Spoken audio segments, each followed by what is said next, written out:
There is a place so remote, its nearest neighbor is a 5-day sea voyage away. A settlement surrounded by 2,400 kilometers of empty ocean in every direction. Fewer than 250 people call this volcanic island home, bracing year-round storms and towering cliffs simply to stay. What could drive anyone to live at the world's most isolated edge, and why do so few ever leave? The answer starts far beyond the horizon. On a map of the South Atlantic, Tristan da Cunha sits as a tiny dot, the most isolated inhabited place on Earth. The nearest inhabited land, St. Helena, lies 2,430 kilometers away, a distance greater than London to Rome, all of it open ocean. South Africa is even farther, 2,800 kilometers to the east, with no airstrip or regular flights to bridge the gap. To the west, the coast of South America is 3,300 kilometers distant, a stretch so vast that supply ships spend nearly a week at sea to reach the island. No other inhabited place on Earth is surrounded by such an expanse of water on all sides. The numbers are not just statistics, they are the daily reality for the people here. Every journey, every letter, every crate of supplies must cross thousands of kilometers of unpredictable ocean. Isolation. On Tristan is not a feeling. It is a measurable fact, written in miles and days, and reinforced every time the wind rises and the horizon remains empty. Rising abruptly from the ocean, Tristan da Cunha is shaped by a single massive volcano. Queen Mary's Peak dominates the island. Its summit reaches over 2,000 meters above sea level. The peak is often hidden by cloud, but when visible, its steep slopes tell the story of the island's creation. The land falls away sharply from the summit, forming cliffs that drop as much as 600 meters straight into the sea. There are no gentle beaches, no rolling hills, just narrow ledges of rock and dense tussock grass clinging to the slopes. Only a small flat plain at the northwestern edge offers ground stable and wide enough for people to live. Here, the village of Edinburgh of the Seven Seas sits on a patch of land hemmed in by cliffs on one side and the endless ocean on the other. Everything, from homes to fields to roads, fits into this narrow margin between mountain and sea. The rest of the island is wild, steep, and largely inaccessible. A reminder that life here is always at the mercy of the volcano and the land it shaped.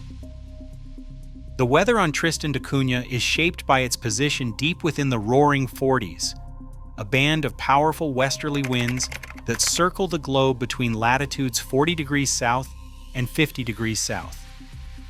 Here the wind rarely rests. Gales sweep across the island for much of the year, carrying sheets of rain and thick banks of cloud that often cloak the volcanic peak and the settlement below. Winters are cool and wet, and summers remain mild, with only brief spells of sunshine breaking through the overcast sky. These restless winds and shifting fronts make the sea rough and unpredictable, often delaying ships and isolating the community even further. Tristan is not alone in these waters. To the southwest lies Inaccessible Island, its name a warning of sheer cliffs and wild surf. Nightingale Island, smaller and low-lying, sits nearby, known for its seabird colonies. Farther south, Gough Island stands apart, battered by storms but teeming with life. Penguins, albatrosses, and rare plants found nowhere else. Together, these islands form a scattered archipelago, bound by the same relentless weather and the vast, living ocean that surrounds them. The first European record of Tristan da Cunha dates to 1506, when Portuguese Admiral Tristan da Cunha spotted the island during a voyage to the Indian Ocean. He named the island after himself, but rough seas kept his crew from landing. For the next 3 centuries, the islands appeared only as distant notations on parchment maps, remote, unclaimed, and rarely visited. Sealing ships and whalers anchored occasionally, but no one stayed for long. In 1810, an American named Jonathan Lambert attempted to settle, declaring the island his own, but his small group soon vanished into the Atlantic's uncertainty. Everything changed in August 1816. British forces arrived, raising their flag and claiming Tristan da Cunha as a strategic outpost. They built a small garrison wary of Napoleon's exile on St. Helena, not far to the north. When the military detachment withdrew the following year, a handful of men chose to remain. Among them was William Glass, a Scottish artilleryman, whose decision to stay with his family marked the real beginning of continuous settlement. Over the next decades, a few more men arrived, some from Britain, others from the Netherlands and Italy, and were joined by women from St. Helena and the Cape. Today, nearly everyone on Tristan is descended from this small pool of settlers.